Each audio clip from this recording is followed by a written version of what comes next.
If you look at the sectoral indices today, it's the FMCG sector that stands out in terms of its underperformance. It's down about 1/3% at a time when the Nifty is up by 100 points. All the other sectoral indices are doing fairly well. Metals, IT, infra, name whatever. Why is it that the FMCG sector is not doing so well? Could be perhaps because of this report which suggests that urban India's shift to unbranded good outpaces branded FMCG growth, and even as macro improvement has taken place in the sector, it hasn't related in or translated into FMCG growth. FMCG purchased growth grew by about 3.5% in the first quarter of 2025. That's the fourth quarter FY25, and it's the slowest that we've seen since the fourth quarter of calendar 2022 itself. So growth still lags the sector.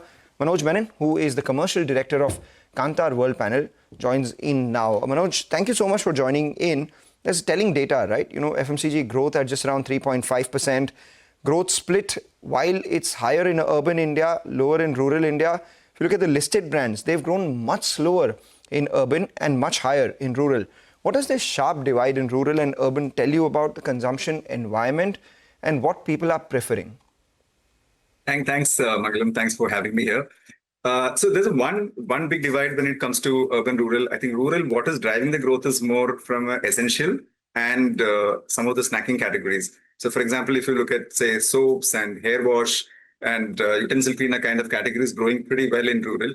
And also some of the snacking categories like, say, noodles and salty snacks, which are doing very well. So the aspirations and the experimentation is very similar to urban, but the rural consumers are actually sticking to the essentials, but also adding to their bit of snacking to their basket, which is what driving the rural growth. And as you rightly said, the listed companies' growth is much higher in rural as compared to urban. And urban consumers, bit on the other side, where having the heat on the inflation more. Actually, while we all talk about the inflation being moderate and playing around 4-ish on a month-on-month basis, and the predicted one being 3.7. But what we also need to understand, we're living in an industry where the food inflation is still high. I mean, it kind of yo-yoing actually. In some months, it comes down to around 3%, sometimes goes up to 11%. So that's actually having an impact on the urban consumers more. Actually, therefore, I mean, there's a kind of trade-off happening in the urban consumer set. Are you trying to say that there is still an impact of inflation on urban consumption, and that explains the shift to unbranded because, branded is now getting a little more expensive even as rural maintains its, consumption levels? So that's what you're seeing actually, because in many categories, the unbranded growing faster. I mean, be it mostly in the staple categories, but not only staples, even a snacking category, which is big on unbranded, which is the Indian namkeens, which are the unbranded ones, which is growing faster. While listed companies are managing to convert consumers from unbranded to branded, but at the same time, unbranded is also growing. So I think it's a bit of a tricky situation for for the consumer. I mean, not from a manufacturer standpoint,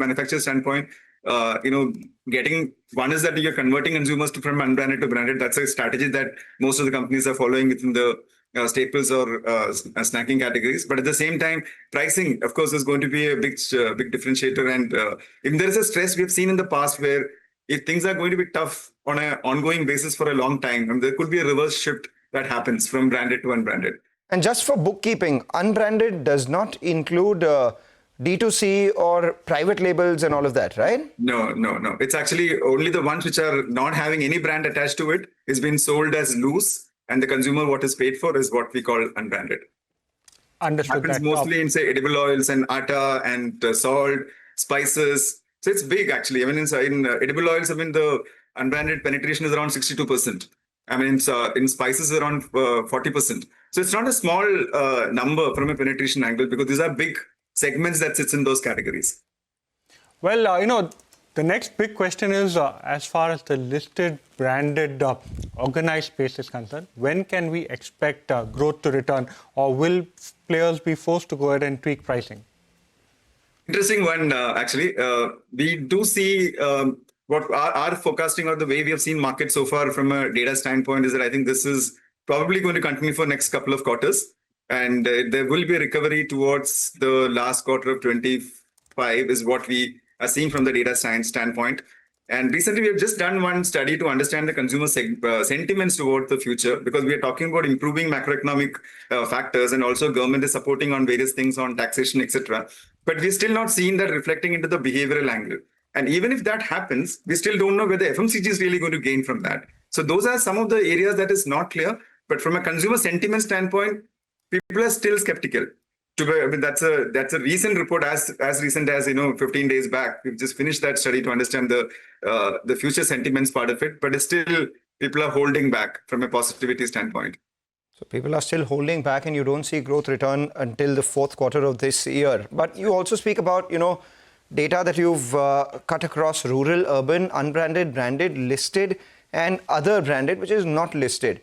How have those trends played out over the last few years? Because a lot of experts that we speak to, they say that maybe, listed is not growing also because unlisted, but yet branded are doing a lot better, be it private labels of modern trade, be it the D2C companies, be it ones which are quick commerce exclusive, etc. So are listed players becoming less relevant as barometers of true consumption? What's your thought here? So you rightly said, at some point, not even very far, once the COVID time or even post-COVID time, the listed players had that trust, and, those brands continue to grow faster because people chose to select those trusted brands more than anything else. But things are now getting diluted because now we are almost in the post-COVID era, almost 3 years down the line. We are seeing those smaller brands. You rightly said, not the unlisted, not the unbranded ones I'm talking about. I'm talking about even, for example, Joy in face wash. That's one of the fastest growing brand in face wash category. Even so as Mamaearth, which is growing faster. These were not in the top 10 list of clients. Maybe a few years back. But I think they are now actually getting into the share, maybe the kind of innovation they're having and the kind of product portfolios that they're having, which is actually helping to grow those brands. So while the bigger brands still bigger, no doubt about that, because we can't really challenge their space in those categories. But those challenging brands are really growing much faster because they are far more agile and far more innovative in nature. Manoj, when you're talking about quick commerce, it's been around for a while now.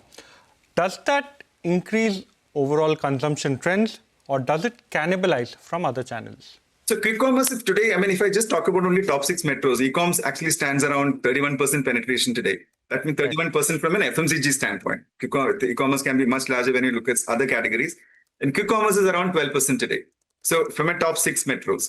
So while the consumers are all omni-channel consumers, because there are no only e-com buyers or only GT, there will be a direct overlap with the GT consumers. So from a consumer level, there's a clear overlap.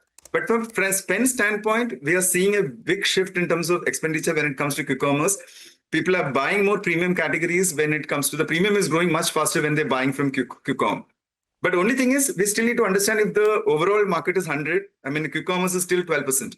So the ability of quick commerce to change the needle today towards the extra spending is still limited. But of course, it's growing naturally. And now the quick commerce players are talking about growing down to the other pop strata. So I think if that happens, things can be very different. All right. So let's look at the crystal ball now from here on.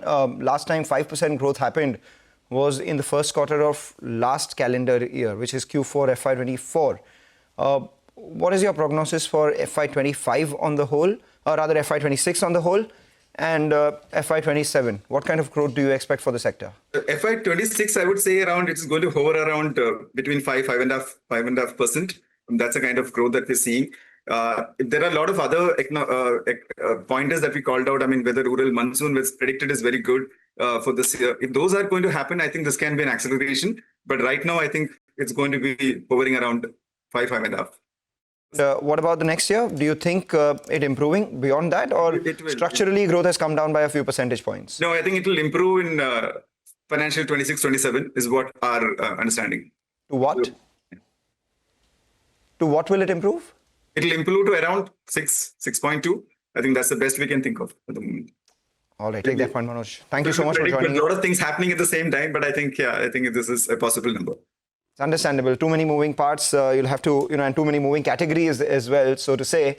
Let's see how this goes by. We'll, keep touching base with you periodically to understand where you are on the consumer sentiment and how your prognosis is tracking with real world itself. With that, we'll take a short break. And as we slip into that short break, here's some good news for you viewers. In case you missed this conversation, you can watch this on CNBC TV 18's all-new app. Remember, it gives you instant access to not only breaking news, but in-depth articles and financial world updates, all of them at your fingertips. All you got to do is download the CNBC TV 18 app from either the Apple Store or the Google Play Store, or just scan the QR code, which is there for you on the screen.